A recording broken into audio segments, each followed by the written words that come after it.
चरवाहा बालक और भेड़िया। एक गांव में एक चरवाहा बालक रहता था। वह रोज अपनी भेड़ों को लेकर जंगल के पास स्थित एक घास के मैदान में जाता था। वहां वह भेड़ों को चरने के लिए छोड़ देता था और खुद एक पेड़ के नीचे बैठकर उन पर निगाह रखता। उसकी यह दिनचर्या थी।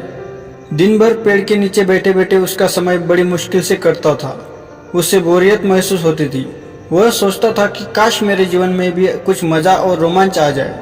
एक दिन भेड़ों को चराते हुए उसे मजाक सूझा और वह जोर जोर से चिल्लाने लगा, भेड़िया आया, भेड़िया आया। वहां से कुछ दूरी पर स्थित खेतों में कुछ किसान काम कर रहे थे। चरवाहे बालक की आवाज सुनकर वे अपना काम छोड़ उसकी सहायता के लिए दौड़े, लेकिन जैसे ही उसके पास पहुंचे वह ठहाके मारकर हंसने लगा। किसान बहुत गुस्सा हुए, उसे डांटा और चेतावनी दी कि आज के बाद ऐसा मजाक मत करना।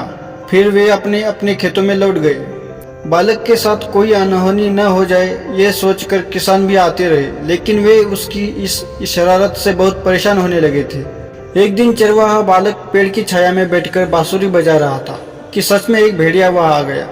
वह सहायता के लिए चिल्लाने लगा, भेड़िया आया, भेड़िया आया।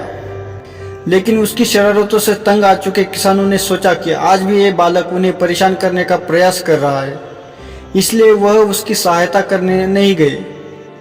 भेड़िया उसकी कुछ भेड़ों को मारकर खा गया।